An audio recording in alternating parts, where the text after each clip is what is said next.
Welcome to the Rogers Kakasungura YouTube channel. After William Ruto congratulating Samia Suluhu on her abnormal win, William Ruto is now acknowledging that it's true Samia Suluhu aliiba kura. He congratulated her.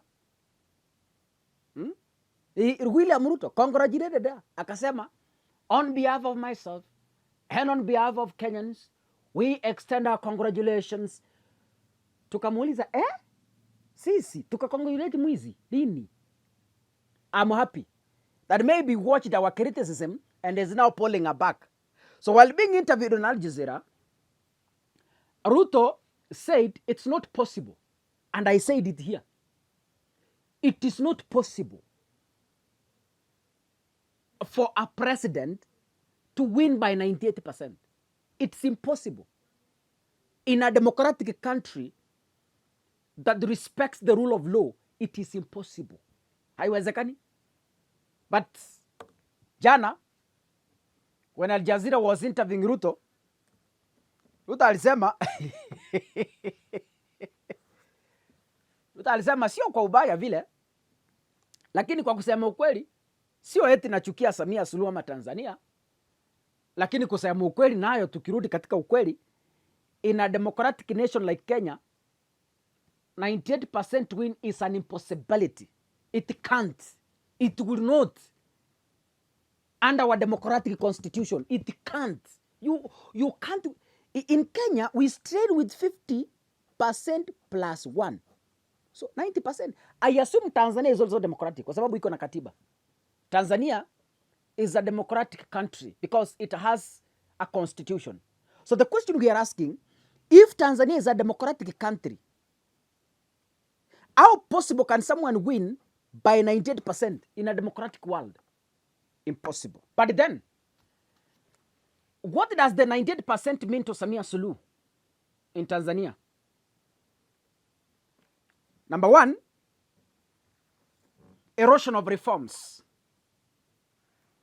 When Suluhu Hassan took over in the year 2021,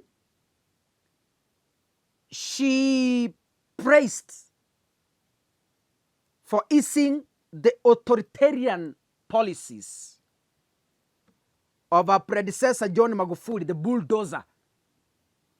The 98% victory and the circumstance surrounding the win signals what we call a reversal of the democratic reforms that Tanzania had already gained.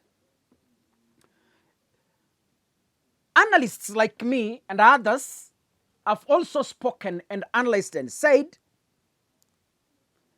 the result effectively shattered the myth of Tanzania exceptionalism as an island of political instability, of political stability in East Africa, replacing it with the reality of entrenched democratic party system. Number two, so points nimeandika hapa, that is why I am reading.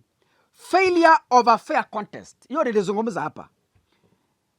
The sheer size of the victory margin itself speaks volumes because it was viewed with intense skepticism because it occurred in a highly constrained environment. Opposition was buried and jailed. I am explaining this so that you are able to see what the 98% looks like to the world. Labda Tanzania nyinyi muko sawa na amuoni, lakini yale mataifa yanayowatazama yanawaona namna gani? This is what I'm explaining.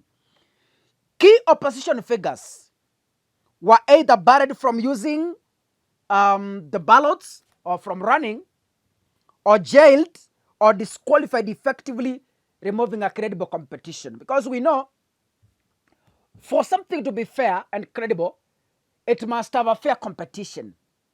Yeah? In Tanzania, there was lack of fair competition. So, because the opposition was barred, the people like Tundu Lissu were arrested and jailed. Repression and violence. The election was marred by allegations, which you know, of widespread repression, including total internet blackout enforced during and after the vote, and reports of security of forces violently cracking down on protesters, with opposition groups alleging hundreds of deaths. Of course, there were videos online. They circulated on X. They circulated on Telegram. They circulated on Facebook. Entire, let's say, social media. There was indeed confirmed of use of police force to contain the protesters. Can we compare about low turnout versus the official figures? International observers and journalists like me reported that polling stations turnout appeared to be low. Why? We saw violence. We saw polling stations being vandalized. We saw election materials being vandalized and others being destroyed. So we casted doubt on the 98% turnout that Suluhu claims is the majority that voted her out. International and regional condemnation, Western concern. The United Nations, the European Union, Canada, the UK, and Norway called for restraint. Ruto was being interviewed yesterday, and maybe so, kwamba this is an international TV. I'm not going to reprimand myself. What I do, let me chicken out of this thing, because it's going to hit me negatively. And you remember, is the chair of East African Presidents, I don't know, something like summit or what. So by being asked, what is your view on the just concluded Tanzanian elections? And you heard him say, to be fair, not that I am unfair to my neighbor, but in a democratic world like Kenya, it's impossible to garner 98% of the votes turnout. It's impossible. So meaning, William Ruto has taken back his congratulatory message, because he congratulated Samia Suluhu at first by admitting that 98% was an impossibility. By that statement itself, it tells the world that Samia Suluhu aliiba the election. She stole the election. Kwa sababu, if it's impossible to achieve 98%, but it was possible in Tanzania, then it means, yes, yeah, kuna mahali kura ziliibwa. And William Ruto is admitting, my neighbor stole an election. So in short, William Ruto took back the congratulatory message. Hata kama niliku congratulate, ila nilikuambia ati congratulations, ila ilikuwa impossible. Haiwezekani. It's impossible. So that is it. And that is Africa for you. If you're watching this video, kindly make sure you click the subscribe button and turn on the notification bell. God bless you. See you in the next episode. Asanteni sana.